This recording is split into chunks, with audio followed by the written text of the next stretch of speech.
தஹஜ்ஜுடைய நேரத்தில் 4 அமல்களை நாங்கள் செய்ய வேண்டும். முதலாவது என்னவென்றால், நாங்கள் வுது செய்து கொண்டு ஆரம்பத்திலே தொழுகையில் ஈடுபடக்கூடாது.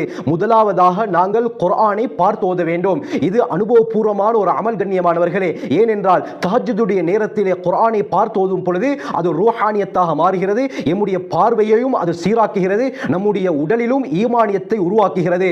குர்ஆனை நாங்கள் பார்த்து ஓதியதற்கு பிறகு அதற்கு பிறகு இரண்டாவது அமலாக நாங்கள் தொழுகையிலே ஈடுபட வேண்டும். அதுவும் தொழுகையிலே குர்ஆனை ஓதி நாங்கள் ஈடுபட வேண்டும். இந்த தொழுகையை நிறைவேற்றியதற்கு பிறகு மூன்றாவது அமல் என்னவென்றால், நாங்கள் செய்த தப்பு தவறுக்காக வேண்டி இஸ்திக்ஃபார், பாவ மன்னிப்பு தேட வேண்டும். அருமையானவர்களை, நான் ஏற்கனவே ஒரு பதிவில் சொல்லியிருக்கிறேன், குறைந்தது 500 தடவையாவது நீங்கள் அதே இடத்தில் அமர்ந்து கண்ணை மூடிக்கொண்டு மன ஓர்மையுடன் அஸ்தக்ஃபிருல்லாஹ் அல்லது லா ஹவ்ல வலா குவத்த இல்லா பில்லாஹ் அல்லது ரப்பிக்ஃபிர்லி என்ற வார்த்தைகளை நீங்கள் சொல்லுங்கள். உங்களுடைய உள்ளம் எந்த அளவுக்கு நிம்மதியாக மாறுகிறது என்பதை பார்க்க வேண்டும்.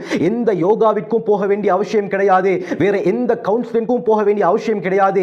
இந்த கவுன்சிலிங் போதும் கண்ணியமானவர்களே. இருந்த இடத்திலே கண்ணை மூடிக்கொண்டு மன ஓர்மையுடன் அல்லாஹுவை நினைத்து நீங்கள் இஸ்திக்ஃபார் செய்யுங்கள். இந்த அமலை செய்ததற்கு பிறகு 4வது அமல் துஆவிலே ஈடுபடுங்கள். கண்ணியமானவர்களே, நேரம் குறைவாக இருக்கிறது. உதாரணமாக 20 நிமிடம் தான் இருக்கிறது என்று சொன்னால், அந்த 20 நிமிடத்தை 4ஆக பிரித்து 4 அமல்களையும் அந்த நேரத்திலே செய்து வருவதற்கு முயற்சி செய்யுங்கள். உங்களுக்கு ஒரு மணித்தியாலம் நேரம் இருந்தால் அந்த ஒரு மணித்தியாலத்தை நீங்கள் 4ஆக பிரித்து இந்த 4 அமலை அந்த நேரத்துக்குள்ளால் செய்து வாருங்கள். நிச்சயமாக ஆச்சரியமான பலன்களை நீங்கள் காண்பீர்கள். வீட்டிலே இருக்கக்கூடிய சூனியமாக இருக்கட்டும், முசீபத்தாக இருக்கட்டும், எல்லாமே அடியோடு இல்லாமலாகிவிடும். ஊடு பிரகாசமாக மாறிவிடும். ஊடு பிரகாசமாக மாறிவிட்டால் அருமையானவர்களே, கணவன் மனைவிக்கு மத்தியிலே ஒற்றுமை ஏற்படும், புரிந்துணர்வு ஏற்படும், விட்டுக் கொடுப்பு ஏற்படும். கணவன் மனைவிக்கு மத்தியிலே கோபம் என்பது இருக்காது. அவர்களுடைய வாழ்க்கை செழிப்பாக மாறிவிடும். குழந்தைகள் நம்முடைய பேச்சை கேட்பார்கள். அல்லாஹ் நம்முடைய வியாபாரத்திலே பரக்கத்தை ஏற்படுத்துவான். கடன் இல்லாமலாகும், பிரச்சனைகள் இல்லாமலாகும். ஏராளமான பிரச்சனைக்குரிய தீர்வு இந்த தஹஜ்ஜுத் தான்.